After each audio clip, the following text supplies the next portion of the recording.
काव्य त लेख्नु छ, कञ्चन पार्नु छ, मोदक छन्द छ, चार भकार छ, बन्द छ चञ्चल भावनका घर, लेख्न त गर्दछु यातना निरन्तर, लेख्न त गर्दछु यातना निरन्तर।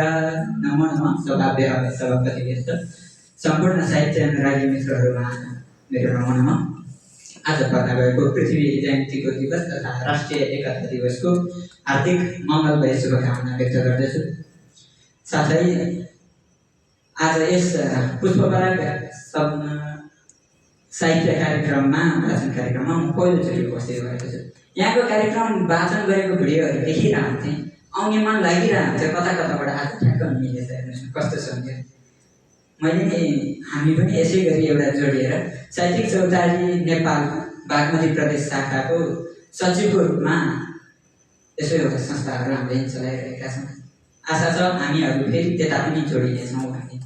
त्यसै गरी आज एउटा छन्द कविता सुनाउन चाहन्छु। मेरो कविताको शीर्षक रहेको छ देशभक्ति।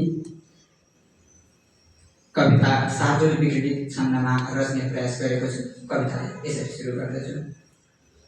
केही दुःख थिएन सोच मनमा, सानो थिए म जब, केही दुःख थिएन सोच मनमा, सानो थिए म जब, गर्ने हो अब राष्ट्र उन्नति यहाँ, युवा भने है अब, बेच्दैनन् अब राष्ट्रका धनहरू, जाग्दै गयो वीरता, तिम्रो देन म बोल्न सक्छु कसरी, पृथ्वी तिमी देवता, तिम्रो देन म बोल्न सक्छु कसरी, पृथ्वी तिमी देवता, छातीभित्र सयौँ लिएर सपना, सिक्दैछु है एकता, मेरो राष्ट्र स्वयं लडेर भवमा, दर्शाउँछु वीरता,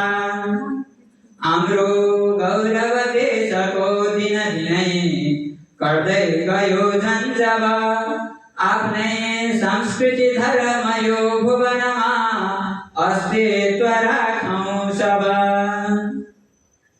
तिम्रो सुन्दरता बिगार्छ जसले खोपेर अज्ञानले, राम्रो काम गरेर जीवित बनुन् सम्पूर्ण सब ज्ञानले, आमाको अनुहार चम्किरहने सतमार्ग रोज्दैछु म, आफैले अब हेर्छु शास्त्रहरूमा सद्ज्ञान खोज्दैछु म, पर्खी पूर्ण प्रकाश यो हर घडी, पुर्दैछ त्यो रातले, नौलो संरचना नवीन रचना गर्नेछ यो हातले, दौरामा कुकुरी बिरे रचनाले रम्दैन फुली जब, गर्नेछन् नव सिर्जना मिलिजुली युवाहरूले अब,